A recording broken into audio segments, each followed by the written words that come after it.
مسلم league نون کے رہنما media سے بات چیت کر رہے ہیں، آپ کو لیے چلتے ہیں۔ بہت غیر مناسب ہوگا اور ہم نے یہ صدا پیش کی ہے کہ ہم آپ کے سامنے ریویو میں آئے ہیں کیونکہ ہم سمجھتے ہیں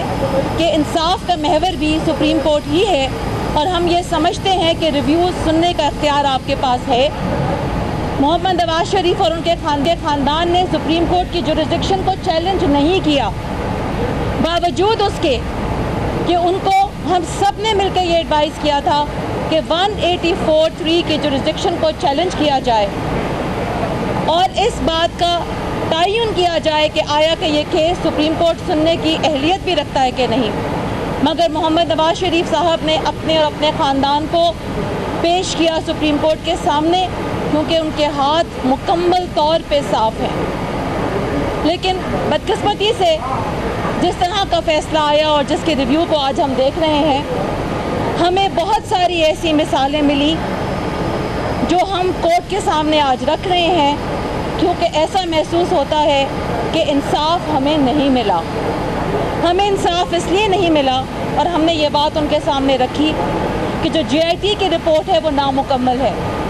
اور جے آئی ٹی کی ایک نامکمل رپورٹ کی بنیاد کے اوپر نیب کو ریفرنسز فائل کرنے کا حکم دینا سپریم کورٹ کی تاریخ میں پہلی دفعہ ہوا ہے۔ سپریم کورٹ یہ ضرور کرتی رہی ہے ماضی میں کہ وہ کسی ایشو کے اوپر مانیٹرنگ جج لگاتی ہو یا انویسٹیگیشن کرنے کے بعد اگر یہ محسوس ہو کہ ریفرنس فائل کرنے کی ضرورت ہے تو ایسا حکم دیں، لیکن ایک نامکمل انویسٹیگیشن جے آئی ٹی کی رپورٹ کی بنیاد پہ ریفرنس فائل کرنے کا حکم دینا سپریم کورٹ کی اپنی بھی جو پریسیڈنٹس موجود ہیں یہ اس کی منافی کرتا ہے۔ ہم نے سپریم کورٹ کے سامنے یہ بات رکھی کہ نہ صرف یہ کہ ایک ریفرنس آپ نے فائل کرنے کا حکم دیا ہے، بلکہ جو ریفرنسز اس وقت ہمارے ہاتھ میں آئے ہیں اس میں بھی اسی بات کی نشاندہی کی جا رہی ہے نیب کی طرف سے کہ یہ ریفرنسز سپریم کورٹ کے کہنے پہ فائل کیے جا رہے ہیں۔ اگر میں اس کو عام زبان میں کہوں تو اس کا مطلب یہ ہے کہ شاید اگر نیب کے اوپر چھوڑ دیا جاتا تو وہ انکوائری اور انویسٹیگیشن کرنے کے بعد کسی اور نتیجے پہ پہنچتے، لیکن کیونکہ نہ ہی محمد نواز شریف اور ان کے خاندان کو، نہ ڈار صاحب کو یہ اپرچونٹی دی گئی کہ انکوائری کا فیز ہوتا، انویسٹیگیشن کا پروسیس ہوتا، پھر ٹرائل کا ایک پروسیس جو ہے اس کے بعد چلنا ہے، اور جو بھی تک چلا وہ جو حقوق ایک عام شہری کو میسر ہیں وہ محمد نواز شریف صاحب اور ان کے خاندان اور اسحاق ڈار صاحب کو میسر نہیں ہوئے۔ یہ چیزیں پاکستان کے انصاف کے نظام کے اوپر اگر سوالیہ نشان اٹھائیں گی تو یہ صرف پاکستان میں ہی نہیں پوری دنیا میں بدنامی کا باعث بنیں گے پاکستان کے لیے۔ ہم نے یہ استدعا رکھی کورٹ کے سامنے کہ مانیٹرنگ جج نہ صرف یہ کہ پاکستان کی تاریخ میں پہلی دفعہ ایک مانیٹرنگ جج لگا ہے، وہ ایک پرسن اسپیسیفک مانیٹرنگ جج ہے۔ پہلے مانیٹرنگ جج لگتے رہے تو وہ مانیٹرنگ جج اگین ہائی کورٹس کی آرٹیکل 203 میں یہ ہائی کورٹ کی جورسڈکشن ہے، لیکن باہر نو سپریم کورٹ بھی ان دا پاسٹ یہ کرتے رہے ہیں، لیکن person specific case specific monitoring جج سپریم کورٹ کی تاریخ میں پہلی دفعہ لگا ہے۔ اور اگر نہ صرف ہم اس بات کو دیکھیں کہ مانیٹرنگ جج لگائے، مگر وہ آنریبل جو مانیٹرنگ جج لگے ہیں بینچ کے، وہ نہ صرف اس بینچ کا حصہ ہیں جنہوں نے میاں محمد نواز شریف اور ان کی فیملی کے خلاف فیصلہ سنایا ہے، بلکہ وہ ریویو بھی سن رہے ہیں۔ تو بہت عزت کے ساتھ ہم نے یہ عرض کی، بہت مؤدبانہ عرض کی کہ یہ چیزیں سوالیہ نشان اٹھائیں گی اعلیٰ عدلیہ پر، اور پاکستان کے شہریوں کو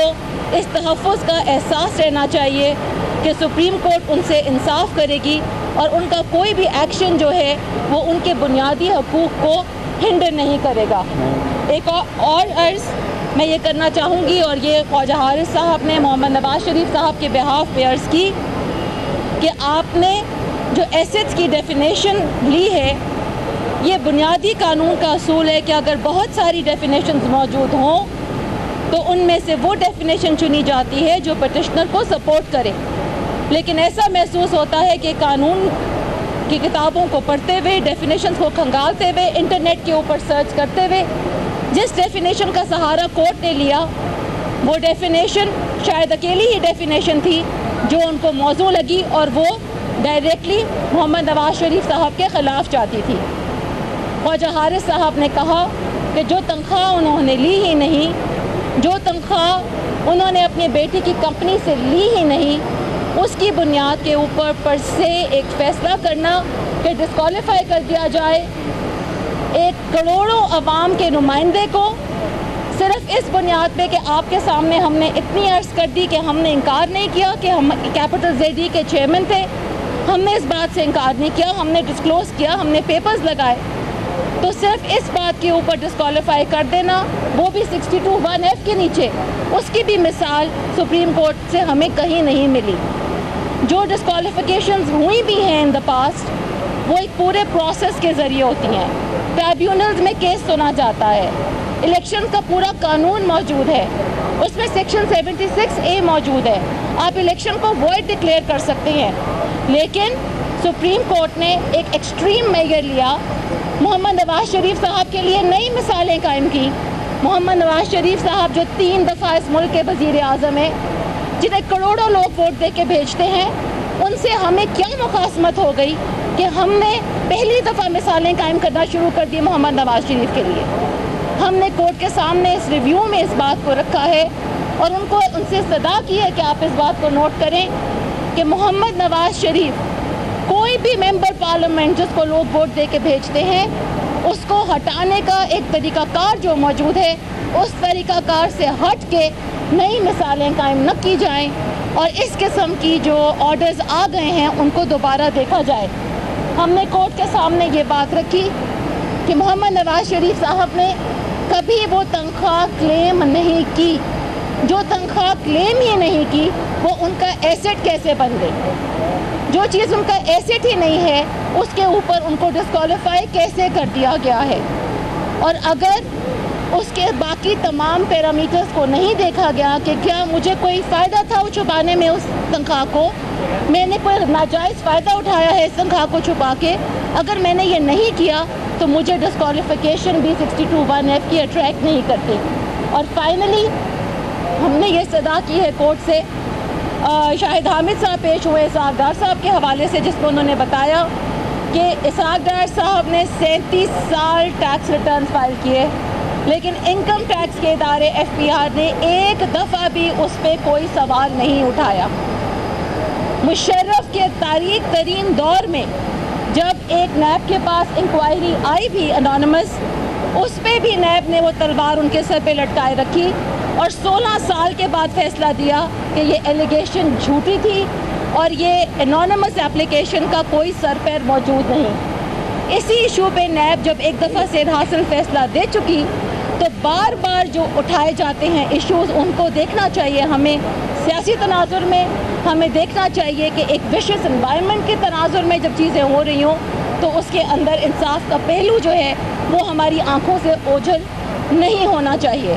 اسحاق ڈار صاحب نے اپنا سورس آف انکم، اپنا جو ان کا انکریز ہے، جو ان پہ الزام لگا کہ 91 ٹائمز انکریز کیسے ہوا، انہوں نے 15 سال کے دوران میں جو انکریز ہوا ہے وہ ڈکلیئر کیا ہے، اس پہ کبھی کسی نے انگلی نہیں اٹھائی، اور جبکہ یہ اس کیس کا موضوع بحث بھی نہیں تھا، پٹیشنر کی استدعا بھی نہیں تھی، تو کیا کورٹ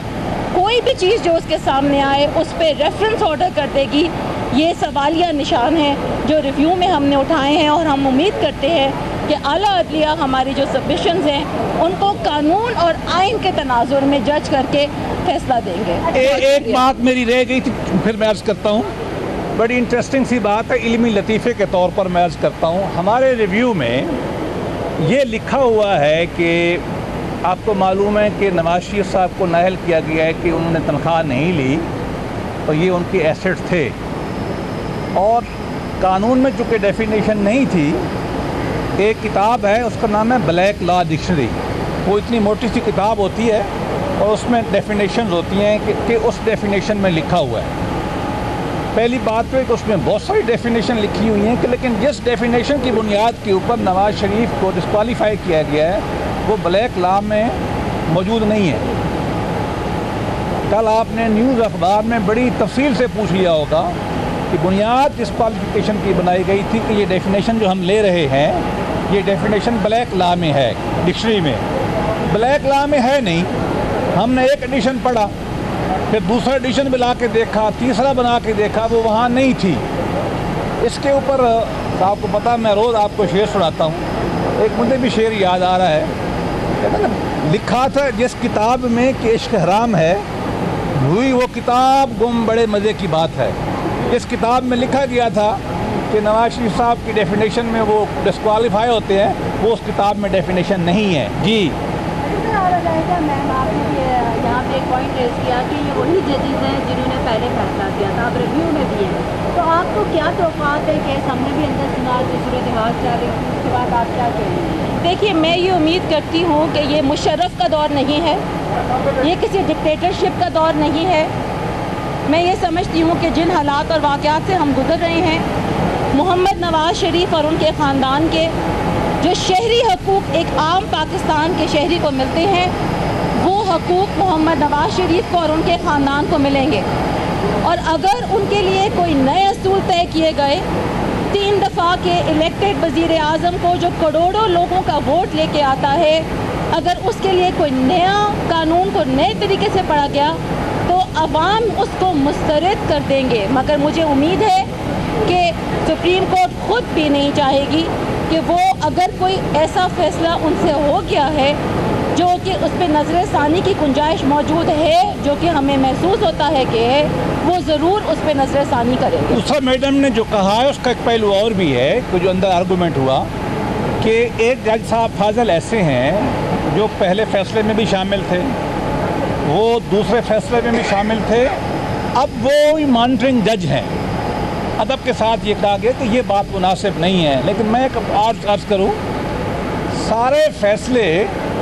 تاریخ قبول نہیں کرتی۔ پاکستان میں 54 میں مولوی تمویل الدین کا کیس آیا تھا، آج تک کسی نے قبول نہیں کیا۔ آپ وہ فیصلہ سپریم کورٹ کے سامنے پیش کریں، وہ کہتے ہیں ہٹا کے ایک طرف رکھ دو۔ ایوب خان کے مارشل لاء کو جواز بخشنے کے لیے 200 کیس جو تھا، پوری قوم گالیاں نکالتی ہے اس کو۔ جس تھیوری پہ اس کو دیا گیا تھا، ہینس کینسل نے لکھا تھا کہ سپریم کورٹ آف پاکستان یا اور لوگ میری تھیوری کی بیس پہ یہ فیصلہ کر رہے ہیں، میں نے تو یہ بات ہی نہیں لکھی۔ اس کو کسی نے قبول نہیں کیا، یہ سپریم کورٹ بھی قبول نہیں کرتی، کتاب میں لکھا ہوا ہے۔ نصرت بھٹو کیس میں امیر المومنین ضیاء الحق صاحب کا مارشل لاء جواز کیا گیا تھا، وہ ججمنٹ یہ سپریم کورٹ بھی نہیں مانتی، تاریخ نے بھی مسترد کر دی ہے۔ ظفر علی شاہ کیس میں نواز شریف کے جب شب خون مارا گیا، وہ ججمنٹ آئی تھی، فیلڈ میں موجود ہے، تاریخ نے اس کو مسترد کیا،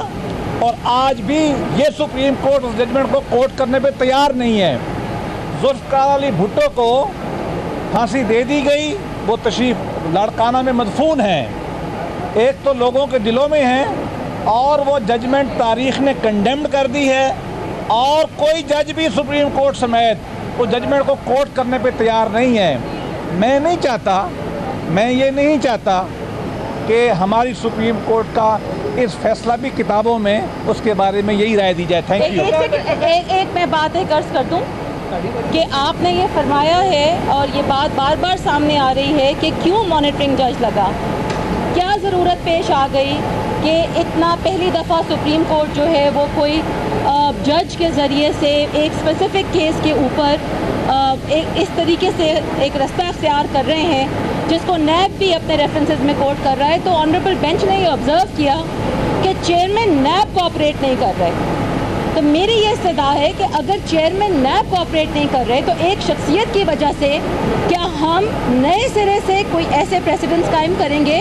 جو بعد میں آگے جاتے ہوئے تاریخ میں ایک سوالیہ نشان کے طور پہ ابھرے؟ یا نیب نے جہاں پہلے یہ کام نہیں کیا ہاں تو کیا وہاں بھی یہی عمل کیا گیا جو نواز شریف کے ساتھ کیا جا رہا ہے؟ اگر یہ چیئرمین نیب کا ایشو ہے تو چیئرمین نیب کے ایشو کو چیئرمین نیب کے لیول پہ ڈیل کیا جائے، قانون کے مطابق کسی قانون اور آئین کو وائلیٹ کر کے۔ اگر آپ یہ سمجھتے ہیں کہ یہ مقصد حاصل ہوگا، میں سمجھتی ہوں کہ یہ میری اپنی ذاتی رائے ہے کہ یہ بات مناسب نہیں ہے۔ اگر چیئرمین نیب کوئی کام نہیں کر رہا تو آپ چیئرمین نیب کے خلاف ایکشن لیں، آپ اس کے لیے قانون اور آئین کی تشریح یوں نہ کریں کہ آپ ایک آنریبل جج کو جب مانیٹرنگ میں ڈال دیں گے، جو کیس بھی سن رہے ہیں، جنہوں نے پیسہ بھی پہلے خلاف دیا ہے، جنہوں نے اپیل بھی سننی ہے، تو یہ نہایت بہت ہی ادب کے ساتھ ہم دوبارہ کہہ رہے ہیں کہ یہ سوالیہ نشان ہوگا اس بینچ پہ بھی اور پوری عدلیہ پہ بھی. وہ کہتے ہیں نا بنے ہیں مدعی بھی منصف بھی، کسے وکیل کریں کس سے منصفی چاہیں، یہ کہہ رہی ہیں. جی اچھا، آج عدالت نے گارنٹی کیا ہے آپ کے تمام وکلاء کو کہ پہلے بھی آپ کے مناظر کو متاثر ہوتے تھے، ہم آپ کو ریسکیو کرتے تھے، آپ بھی ہوئے تو کریں گے. ساتھ انہوں نے یہ بھی کہا ہے کہ عدالت پر اعتماد کریں، سڑکوں پر نہ کریں. اس پر کیا کہیں گے آپ؟ کیا آپ کو عدالت کی یقین دہانی پہ یقین نہیں ہے؟ دیکھیے، عدالت کی ساری باتیں سر آنکھوں پر. ہم نے تو عوام کے تیسری دفعہ منتخب وزیر اعظم صاحب نے 1 منٹ جس لمحے میں نے ان کو جا کے اطلاع کی وہ اٹھ کے چلے گئے. لیکن ادب سے ہم کہیں گے کہ انصاف کا بنیادی اصول یہ ہے کہ نہ صرف وہ ہوتا نظر آئے، اب تک انصاف ہوتا نظر نہیں آتا. آپ مجھے بتائیے کس کیس میں جے آئی ٹی بنائی گئی ہے؟ رشید رضوی نے، جو سپریم کورٹ بار کا پریزیڈنٹ ہے، جس نے نواز شریف کے خلاف جلوس نکالے ہیں، اس نے کل ریفرنس میں کیا کہا ہے کہ پاکستان کی تاریخ میں 2 ایجنسیوں کے لوگوں سے انکوائری کروانا غیر مناسب تھا. وہ ہم نے تو نہیں کہا، ہمارا مخالف کہہ کے کیا ہے. آگے چلیں، کہاں یہ ہوا ہے کس کیس میں کہ چیمبر میں بلا کے گائیڈنس دی جاتی رہی ہے یا انویسٹیگیشن کو مانیٹر کیا جا رہا ہے؟ کس کیس میں 3 ججوں نے سنا اور 5 میں فیصلہ کیا؟ کس کیس میں مانیٹرنگ جج بنایا گیا؟ اگر سب کے حقوق ایسے ہی ہو رہے ہوتے تو ہم گلا نہ کرتے. ہمارے ساتھ ہمارے کیس میں ڈیفرنٹ سلوک ہو رہا ہے، اس لیے ہم کہتے ہیں کہ ہمارے ساتھ وہی سلوک کریں جو آپ لوگوں کے حقوق کو مکمل کرتے ہیں. اس پاکستان میں 1 گریڈ کے پین کو بھی جب انتظامیہ نکالتی ہے، اس کے اوپر جو عدلیہ کا پروسیس ہے آپ کو معلوم ہے. اور ہم یہ سمجھتے ہیں کہ عوام کا ایک پرائم منسٹر پہلے منتخب ہوا، یہی نواز شریف، اس کو نکال دیا صدر پاکستان نے. دوبارہ عوام نے اس کو الیکٹ کیا، پھر اس کو نکال دیا مارشل ایڈمنسٹریٹر نے، پھر عوام نے الیکٹ کیا. آپ عدل سے نکال رہے ہیں. اور 17 پرائم منسٹر آف پاکستان